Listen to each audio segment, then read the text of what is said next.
Նժդեհը չխռովեց։ Երբ թեժ մարտի պային զենքեր ուզում ու չեր ստանում, չխռովեց։ Երբ Լեռնահայաստանը խորհրդայնացվեց, չխռովեց։ Երբ դատում էին, չխռովեց։ Անգամ բանտում էլի հայից չխռովեց, անվերջ գրեց, որ հայը ավելի լավը դառնա։ Ես Նժդեհին համարում եմ նախորդ դարի ամենապետականամետ մարդը։ Նժդեհը մեկն էր, որ Հայաստանում էլ էր պայքարում Հայաստանի համար, Բուլղարիայում էլ, բանտում էլ։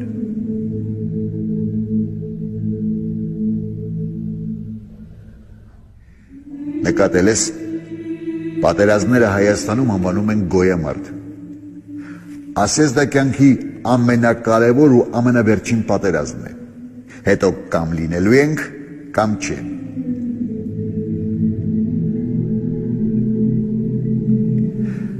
Զանգեզուրի գոյամարտը թե խորհրդային, թե ոչ խորհրդային պատմագրությունն անվանում է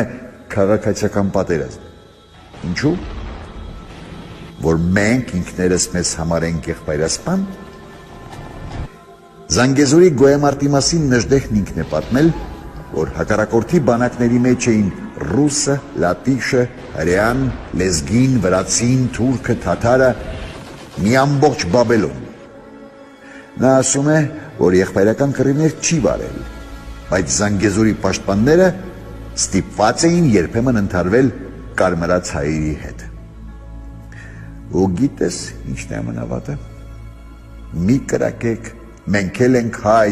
Սյունեցու բազուկն ընդհամալուծող ճիչը։ Մենք էլ ենք հայ, կանչում էին կարմիր ճակատներից։ Պատմությունը թերթելու, Նժդեհի հարցաքննությունները կարդալու դեպքում կարող ենք իմանալ նաև այսպես ասած կարմիր հայերի պատժի մասին։ Հարցաքննության ժամանակ Նժդեհին հարցնում են, արդյոք նա 400 մարդ է նետել Տաթևից։ Հերքում է։ Իրականում ոնց է եղել առանձին քննարկման թեմա է, բայց ներում էր Նժդեհը պետության անկախությունը վտանգողներին, իսկ ներել պետք էր։ Հիմա ամենաաբսուրդի մասին, թե կարմիր հայերը, թե Զանգեզուրի պաշտպանները պայքարում էին հանուն Հայաստանի, մի կողմում հանուն անկախ Հայաստանի, մյուս կողմում հանուն Հայաստանի, որը մեծ տերության մեջ կպահպաներ իր գոյությունը։ Երկու կողմն էլ հայրենասիրական զգացումներ ունեին։ Հարցը ընտրության մեջ էր։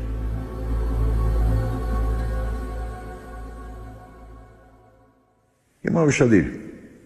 հենց այդ ընտրությունը չէր, որ մենք դարերի ընթացքում մեկ Պարսկա Հայաստան էինք, մեկ Տաճկա Հայաստան, հետո արդեն դառնալու էինք Ռուսա Հայաստան։ Զանգեզուրի ինքնապաշտպանությունը կազմակերպելուց հետո Նժդեհը թույլ չտվեց, որ այն կորցնենք։ 1921-ի կեսերին, համոզված լինելով, որ Զանգեզուրը կմիացվի Հայաստանին, նա դադարեցրեց պայքարը և հեռացավ արտասահման։ Զանգեզուրն Արցախի ճակատագրին չարժանացավ։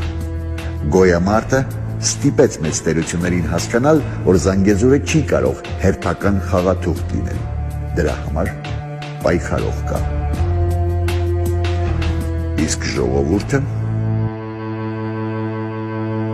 ժողովուրդը, եթե պետք լինի ժողովուրդը հերոսին ասի